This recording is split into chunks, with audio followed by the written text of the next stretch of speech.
and thanks for the invitation. So what we do basically in KIHU, people like me, we try to make the science serve sport. So giving the information, latest information to athletes and coaches, and the story is about what I'm about to present is true. Only the names have been changed to protect the innocent. So when we face long traveling, long journeys, like by car from Jyväskylä to here in Helsinki, it takes about 3 hours. So movements are restricted. You are not able to feel free and move freely and so on. So it's a bit stressful. But anyway, as we had a nice car and excellent driver, I wasn't that much stressed there. So I'm pretty happy. But if we had crossed several time zones at the same time, it might be that I would not be this fresh as I'm now. So circadian rhythm means that this kind of circadian system that we have regulates diurnal cyclical rhythms. They are physiological, psychological, behavioral processes. This our inner clock is mainly regulated by this central master clock, suprachiasmatic nucleus. Quite difficult word also, like this acclimatization, or how was it? These English terms are sometimes quite difficult, at least when we come from Savo, like me. So this takes care of our inner clock and tries to keep it on time, even though that when staying at the same location, it's quite easy. Behavioral things, if you go to sleep at the same time, you wake up at the same time, and so on. These behavioral things, they are easily kept on time. But when you move, you change the place to westward or eastward, it makes a bit it's a bit different thing. But we have this kind of time givers, or Zeitgebers, as Deutsch speakers like to use. Sunlight is the most powerful one. So bright sunlight or bright light, where there's this spectral, you have this blue light there, and so on. So it's powerful one to give idea that is it daytime or is it nighttime, and it makes a huge difference there in your brain. Two key players here are the core body temperature, CBT, and melatonin, the hormone, this secretion. And in this picture, you can see that core temperature starts to decrease in the late evening, dropping until somewhere in the night. It's in the minimum point.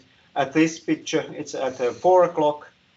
When it's getting dark, melatonin secretion starts, and when melatonin secretion goes up and your body temperature goes down, it's easy to fall asleep. So it's these two key players make you feel this sleepiness and so on. And then in the morning, body temperature starts to rise even before you wake up. So basic idea there. So jet lag means that you have this kind of travel fatigue, but it's more severe and prolonged than moving from north to south, or south to north. It follows rapid travel across 3 or more time zones, and then you have desynchronization between your inner clock and the time at the new destination that you have just arrived. And this resynchronization of alignment, it takes some time. Eastbound, basically 1 day, 1 hour time difference. Westward, it's a bit easier, maybe 1.5 hour or even 2 hours per day. But as we are not created equal, morning larks, they feel easier to go go eastward, and if you are night owls, it's easier to make the day longer. So moving to westward then. As you have these symptoms of this jet lag, you feel sleepiness at the wrong time, you feel you are really much awake during nighttime probably, you may have gastrointestinal disturbances, reduced balance, flexibility, cognitive, physical performance are reduced. So not performing at optimal level at normal time. But luckily, only 1/3 of us usually have these severe symptoms. So about those two key players and realignment of your inner clock. At the top of this picture, you see bright light, so that if we take a look at the CPT min, so minimum temperature of the core, if you give more light just before the CPT minimum, you will postpone the day. And if you give bright light just after the minimum core body temperature moment, you will make your day move earlier, so your rhythm can be changed. Also, you can play with melatonin, similar things. But let's go further, more to the practice. So I give you a real life example of Finnish athletes traveling from Helsinki to Orlando to compete there. So this took place maybe 2 years ago. So this is a real sample. There are some terms in Finnish also here, as I took it from the advice that I had sent to those athletes. Lähtö 15:10. So the plane took off from Helsinki airport at 3 p.m. And arrived at Orlando at 9 p.m. the same day. CBT is here at the blue blue arrow. Sorry. And typically this dark or gray area means that you are sleeping at that time. So to make it easier, there's a 7.5 hour sleep time there for this person, and his or her CBT min is around 4 o'clock. But in the first day in Orlando, it was at 8 p.m. So the inner clock and the clock at the destination was quite different. So he or she would be most sleepiness or would like to sleep at that time. So how I recommend, based on Roach and Sargent's paper from 2019, to act is that in the end, final hours of the flight, if possible, get bright light from the window as much as possible. And as you arrive at 9 p.m., you should avoid all the bright light. So even when going to the airport, put sunglasses on and so on. When arriving to hotel, when going to sleep, if you want to use melatonin, take it then. And here you can see the change of the CBT min. So blue arrow moves in the beginning about 2 hours per day, and then 1.5 hour per day. And maybe in 6 days, you are ready. You are kind of in normal balance. So inner clock is the same as the destination time is. So as we remember from the previous slide, giving bright light at the right time, just a few hours before the CBT min, you can postpone your rhythm. And this is what we tried to do, or at least I recommended them to do. And then when coming back to Helsinki, a bit more difficult thing is a kind of opposite now. So when coming, that blue arrow is in the wrong place. It should be here. So now we try to give the light just after the CBT min and trying to put that moving earlier.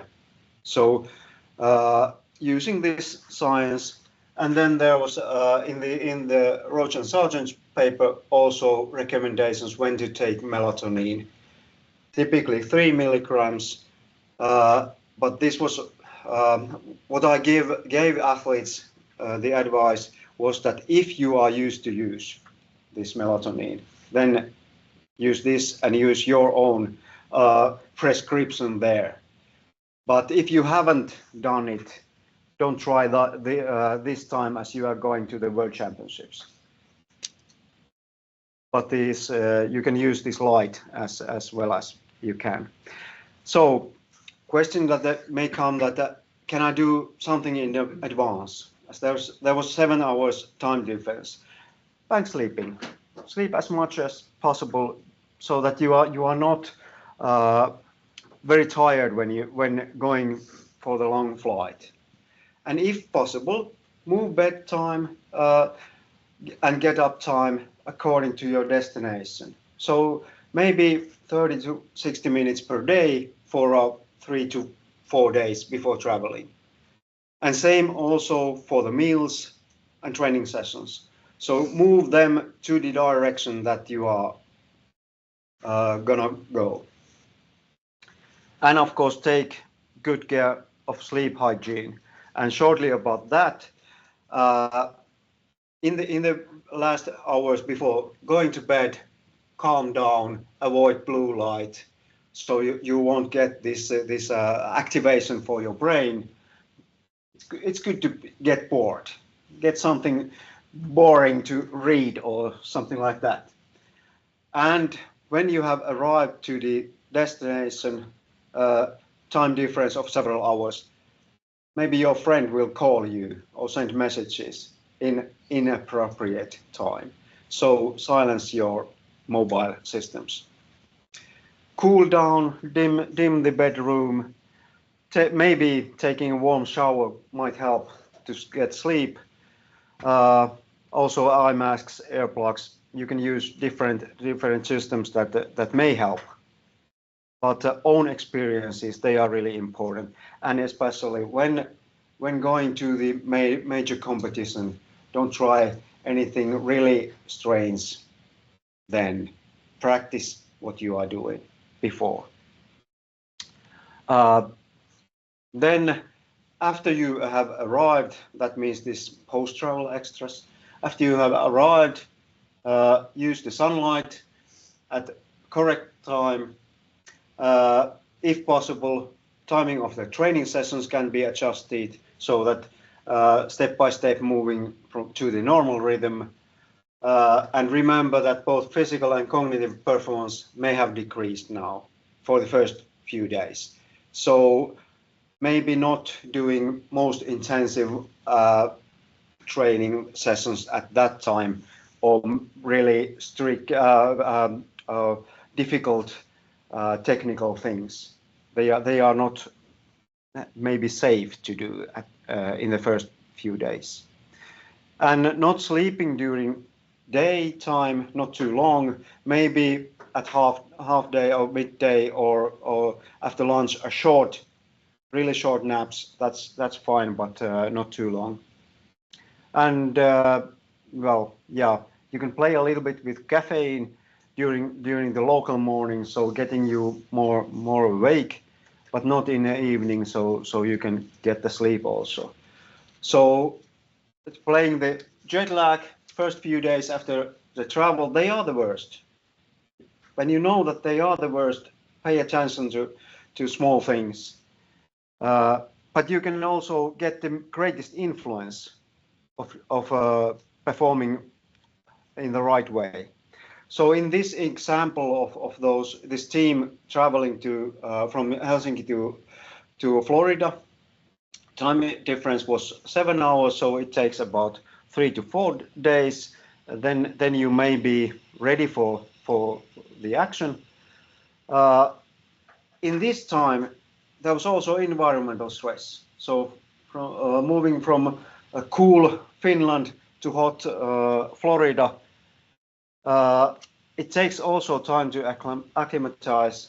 So it's good to control your fluid balance. You may lose it also when spending time in the plane, but also when going to hot environment, you may lose fluids there. So in this example, take it easy for a few days. Take care of the fluid balance, minimize extra stressors, give some time to your body and mind to adjust the inner clock. So in a kind of putting all this together is take off with full battery, so well rested, healthy, and take care of fluid balance, so on. Use bright light wisely in correct time if it's available. Nowadays in Finland, if you come here, it's a little bit trickier to get sunlight at the right moment. And this was in English, but I just found from the EP2 pages also a nice infograph in Finnish, at least. Is it also in English? It's also in English available there. So EP2, there you can see the web page and a couple of references that I have used. So if someone has questions here, I'm